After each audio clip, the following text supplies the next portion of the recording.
VAT is not your money. It's never your money.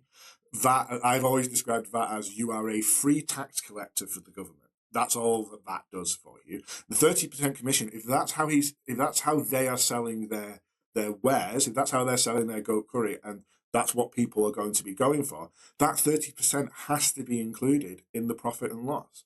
So for me, there's a mind shift that needs to take place here that moves that VAT and 30% from outside of the business to inside the business and on the profit and loss sheet. So yes, the price is taking into account that, although the first 6 months would be reduced wages. I don't know what that means, but I can see a very large red flag when your wages, I don't know what reduced wages, does that mean people are earning less? Does that mean people are working less? I don't understand. If I was a business consultant for this person, I would immediately ask the question of what that means, because a lot of new businesses don't understand employment law and HR and the national minimum wage and what that means and all of that stuff. And it's really difficult, and it's legal and it's binding and you have to do it. And so when you don't do it, you can get in serious trouble.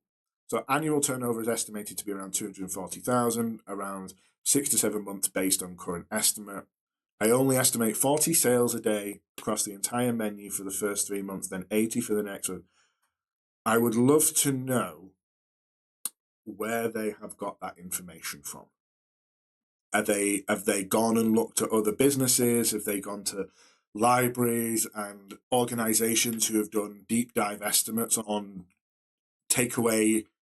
How much are they spending here on getting the word out there and getting those good reviews and getting that buzz and all of that kind of stuff? But the idea that you're going to get 40 sales a day from day one, flat rate for 3 months, doesn't make much sense to me. Another question I will be asking is, where has that sales projection come from, and what happens when you don't meet it? So when you don't meet it, when you're not making 40 sales a day, what are your overheads? How does all of that work? So we're not going to use Uber. We're not going to use Just Eat. That reduces the amount of people who know about us massively. The shop front of Uber Eats, for all of its negatives, for all of its issues with workplace, with workers on gig economy and all of that kind of stuff, it's a fantastic, oh, I want food, I'm going to open my app and order food. Oh, look, I'm absolutely starving for some goat curry, I'm going to order it on that. Brilliant, fine, that's 20 seconds and nobody needs to leave the house, and it's something they've used before, it's something they trust, and therefore they will click a button and it's almost, automatic. So that 30% could be really good if we go back a stage.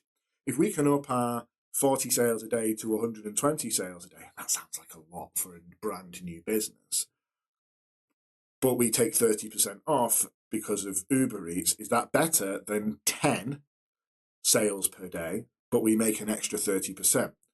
Without doing all the maths, probably, because Uber Eats is great, fine. But if Uber Eats is a living nightmare for you and doesn't pay you, and I'm not saying they do or they don't, but you need to look at how that's where the market analysis comes in.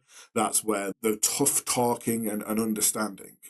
So when taking into account only the 20% VAT is profitable, only losing 500 for the first 3 months, then making 2,000.